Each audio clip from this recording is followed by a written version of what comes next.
the history wasn't in any kind of package that it could be shared. So I thought I'd start with the book, and with lots of help. We did the first chapter on Oakland Park's history.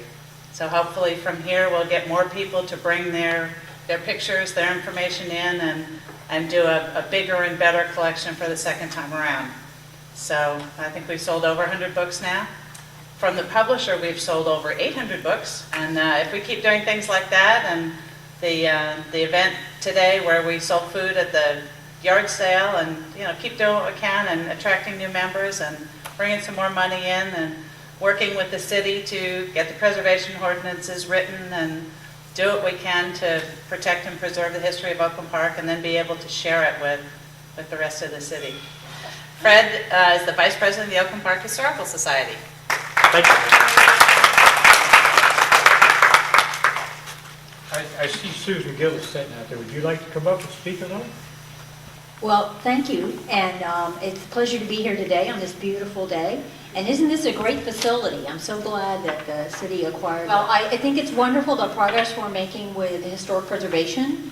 And, I live amidst a bunch of little houses that were built in the 20s, and I always eyeball them. There's one that's coming down right across the street.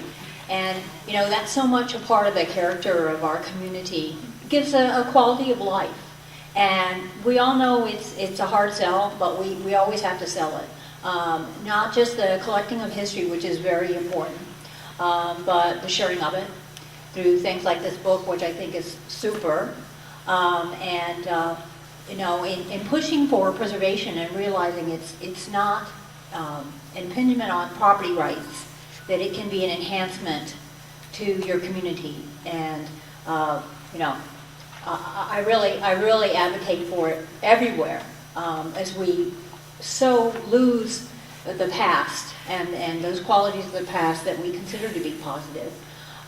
There's nothing wrong with change. Development is an important thing. But I think we have a new mentality now, and hopefully that will change in the future. And we need to realize we can incorporate the past with the future and the present. I think it's a wonderful thing you guys are doing. I wish you great success. Hello, you found us. Well, hello, Miss Ann Landers. I'll sit down if you want. No, you come right on up here. Now, I sort of was asked to talk about the value of historical preservation, but actually I think within each one of you in your soul, you know the value of historical preservation. And I've given some thought to Oakland Park in the last 2 or 3 days. As I was coming along here on Old Dixie, I was thinking of all the times I came along Old Dixie when I was a little girl. And I rode right through Oakland Park to go to Pompano, where somebody did my hair every Friday afternoon. I had to leave Fort Lauderdale to get somebody to do my hair the way I wanted it done. I was thinking about the fact that within this community, there's something that holds all of you together. That's different than Fort Lauderdale, where it's big and there's people that think they're very important. And here I think everybody sort of comes together. And that's what community is. And your community has strong links to the past. The Delagal boys, what were their names? Gene and Palm? Gene and Palmer. Yeah. Yes, I taught the boys when they were young. Oh. Yes, they were pretty good boys. Everybody needs some place where they need to go and to connect. And this is where you connect with your past. I just want you to realize the importance of doing that. And I was thinking of all of the communities within Oakland Park, the subdivisions. Maybe all of those subdivisions need to write a little something about what kind of a life people live there, when that subdivision was started. I think that would be a good, you could even write that well enough we could get it in the legacy. Okay. So you could have any street that you wanted, any subdivision that you would take, and talk about the people that first lived there.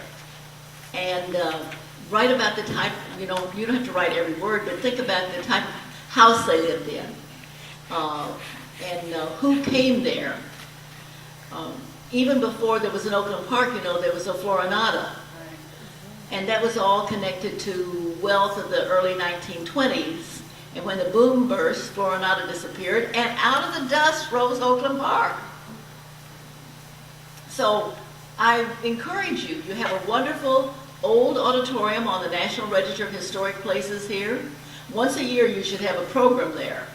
That auditorium is just a wonderful place, and to realize that when it was built in the 20s and times were even, well, they were hard. There's a lot of things that you people and go out and find one new person this year that is interested in the history of Oakland Park. It's so important for a core of people to have within themselves this desire to save the history of their area. Now, in December, the Brown Bag Historical Lunch Program at our office is going to be done by Ann Sally, because she has written a book. What's the name of it? Oakland Park. Images of Oakland Park. Images of Oakland Park. Yeah. Yes, and it's a very good book. Sue has written lots of books, and always her books have turned out to be wonderful. I haven't written a book yet because I'm afraid it won't be wonderful. Have an open house and encourage people to come. If each one of you have an open house, I mean not each one of you have a house at your own house. If you have your open house and each one of you invites one person to come and tells them that you'll give them a glass of orange juice made from Florida oranges, then they'll all be there. Now this park right here, who is it? I know the name. Who's going to pronounce it for me? Jaco Pastorius. Jaco Pastorius. Good. Now who was he? He's a musician who grew up in Oakland Park. He's Jazz a musician. jazz musician, a jazz guitarist. You can build on him. You can have a jazz guitar weekend and invite everybody in this town that has a guitar to come to it. And well, you got Sue. Sue will help you.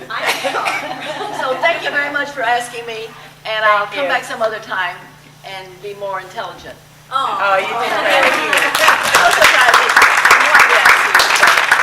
Darlene, I had a fit. When did Oakland Park Boulevard go west? I'm sorry, what? Oakland Park Boulevard. When did they extend it clear on out west? You mean past Andrews? We went past Andrews. It was a rock and dirt road out. Yeah. Well, out to, But you mean for paved? yeah, Yeah, when it was did they patch pave on it? patch, past Andrews out, I thought it was 21st Avenue. Oakland Park Yeah. Boulevard in the 60s went past 441. Okay, but it It didn't, didn't Main go Road. to 441, and that was. It didn't go to 441. No, It didn't go to it went 441. further, but it went until, it went into the Lardo Lakes area, but the overpass wasn't there, it ended. Yeah, just Before I-95 was there. Because we went out to. Right. We used to go out straight out on You had- Boulevard. you had to go out the- When you went out there, and it was a dirt road, rock road, because there, Yeah. rock road mainly because there were farms out there. Bert and they Raines used to, lived out there. the trucks would go out and carry the things out there. But when you got out to 21st where Avenue, I think. Goodred's had a hog pen thing out there. Yeah, Okay, and that was about 31st Avenue, I think. you had to turn That's south. where, then you had to turn south. Good. But you could only go as far as I think it was like 31st I Avenue. think it was 31st Avenue, and you had to go Yeah, south and to then Rock they- Island, then then you they went had, west. Goodred's had their big hog pen I then. was just telling Robert that a while ago. But like in the early 50s, we'd go out to Lockery's when the Valencia Lockery's oranges were Grove, ripe yeah. on 21st Avenue. I know it was a rock road, the whole thing was a rock road in 46, 47. Yeah. Because I took my daughter and put her in the carriage and wheeled her down because my aunt and uncle lived off of it, and like at 6th Avenue down there.